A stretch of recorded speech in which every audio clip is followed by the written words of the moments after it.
Happy Valentine's Day, everybody. I'm here to start telling you about the actual romance side of my apocalyptic horror because it feels like a good time.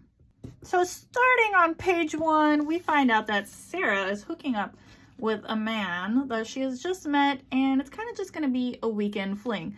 We've all been there, right?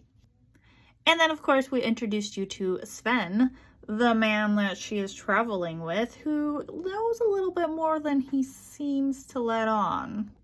So when this earthquake happens, they are together in a hotel, and let's just say it gets wild, real wild. After the earthquake, Sarah gets right to it, and Sven kind of like really admires that. He's like, wow, we just went through this crazy event where most people would be like, phew.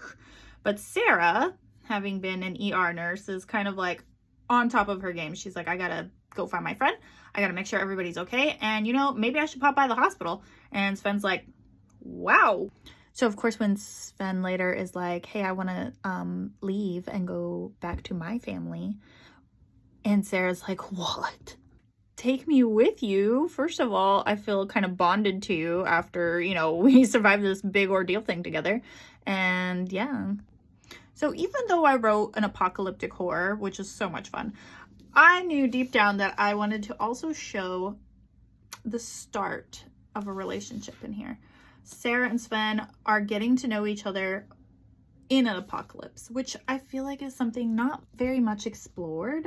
I feel like in movies and in books, we either have established relationships or we have relationships that start like after. These people have known each other for like 4 days before the apocalypse, and now they're traveling across the desert together. So what could go wrong when Sarah starts having a panic attack? What could go wrong when Sven is kind of acting a little weird and has more energy than anybody? What could go wrong when all the friends that they make along the way are kind of like, why are you two together? But of course they want to beat the odds. They want to be together and survive together, because there's more than just monsters trying to tear these two lovers apart. So later this week, I'm going to be posting all my favorite little romantic bits that are sprinkled inside this apocalyptic horror.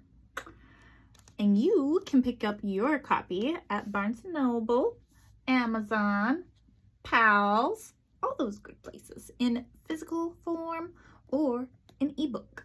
And if you've made it to this far, to the end credits, just know that bearing my soul in marketing has been really hard. So please engage